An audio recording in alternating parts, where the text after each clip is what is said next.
la leçon intitulée La régulation du milieu intérieur. La régulation du milieu intérieur fait appel à ce qu'on appelle l'homéostasie.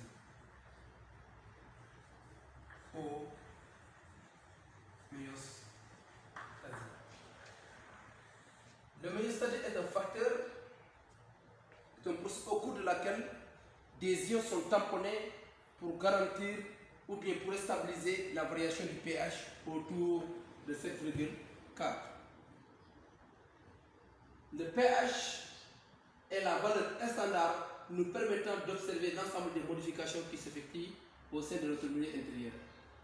Quand le pH baisse, c'est-à-dire inférieur à 7,4, on est en présence de l'acidose.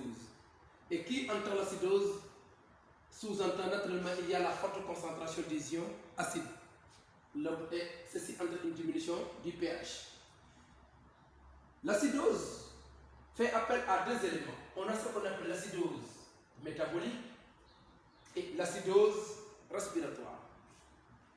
L'acidose métabolique peut être due à une consommation excessive ou bien absorption excessive des ions d'ammonium ou excès d'acide. Fixé, autrement dit, une diminution de base. Et qui par diminution de base fait appel à une faible concentration des ions H3O-. Cette faible concentration des ions H3O- est due à la forte présence des ions H+. Cette forte présence des ions H+ rend le milieu acide. C'est pourquoi on parle d'acidose. Et le cas de l'alcalose, autant pour moi, le cas de l'acidose respiratoire, on a une hypoventilation pulmonaire. Quand il y a une hypoventilation pulmonaire, on sous-entend qu'il y a une faible concentration de l'oxygène, de O2, une faible concentration de l'oxygène et une forte concentration du dioxyde de carbone. L'hypoventilation pulmonaire peut être due à une insuffisance respiratoire, ou on peut y avoir une inhalation du gaz carbonique, ou bien rester dans un milieu extrêmement riche en dioxyde de carbone. Ceci entraîne une hypoventilation respiratoire. Ceci peut être causé par une absorption de barbiturique. Donc, l'hypoventilation pulmonaire, on observe à chaque fois une hausse de la concentration du potentiel du gaz carbonique ou bien une augmentation de la présence du dioxyde de carbone. Donc, ce qu'on peut retenir ici, on peut dire que l'acidose peut être causée par des efforts physiques intenses entraînant la libération du dioxyde de carbone. Ici, on a la consommation de la viande permettant aussi la libération des stocks des ions entraînant l'augmentation de la concentration, la diminution de la concentration du pH, entraînant la libération de l'acide et une hypoventilation pulmonaire avec accumulation du dioxyde de carbone. Quand on quitte de l'acidose, on fait appel à l'alcalose. Soit le milieu le pH diminue ou bien le pH augmente. Quand le pH augmente, ceci fait appel à l'alcalose. Et l'alcalose, toujours on a l'alcalose métabolique et l'alcalose respiratoire. L'alcalose métabolique est causée par une ingestion excessive de bicarbonate.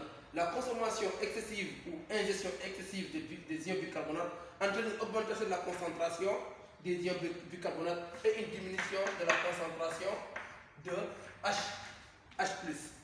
Donc, c'est-à-dire de l'acide. Ceci est à l'origine de la baisse du pH. Ceci est à l'origine de l'augmentation du pH pour moi. L'alcalose respiratoire, ici on a une augmentation de la capacité pulmonaire appelée hyperventilation pulmonaire. L'hyperventilation pulmonaire entraîne une diminution de la concentration de CO2. Et ceci peut être dû maintenant au séjour en montagne ou bien dans un milieu en haute altitude. Donc, pour comprendre le milieu intérieur, il faudra d'abord comprendre ce qu'on appelle l'alcalose et l'acidose. L'alcalose comporte deux éléments, l'alcalose respiratoire et l'alcalose métabolique. L'alcalose métabolique est traduite par une diminution de la consommation de base. Ceci entraîne l'augmentation de la concentration des ions H+, donnant naissance à une diminution du pH. Et là, l'alcalose métabolique, maintenant, on a une augmentation du pH, on a l'alcalose respiratoire et l'alcalose métabolique. L'alcalose respiratoire donne naissance à une hyperventilation pulmonaire, provoquant une diminution de la concentration du dioxyde de carbone. Et là, l'alcalose métabolique aussi donne naissance à une augmentation de la concentration des ions bicarbonate HCO3- et une diminution de la concentration des ions H+, provoquant une augmentation de la concentration, une augmentation du pH. Donc en principe, en dehors de l'action du rein, il faudra retenir exactement ces deux éléments, parce qu'au baccalauréat, on a tendance à vous dire en cas d'alcalose quels sont les mécanismes qui sont mis en jeu, ou bien en cas d'acidose quels sont les mécanismes qui sont mis en jeu. Donc il faudra retenir qu'est-ce que c'est que l'alcalose, qu'est-ce qu'il nous faut en cas d'alcalose, et qu'est-ce qu'il nous faut en cas d'acidose. En principe, c'est ça.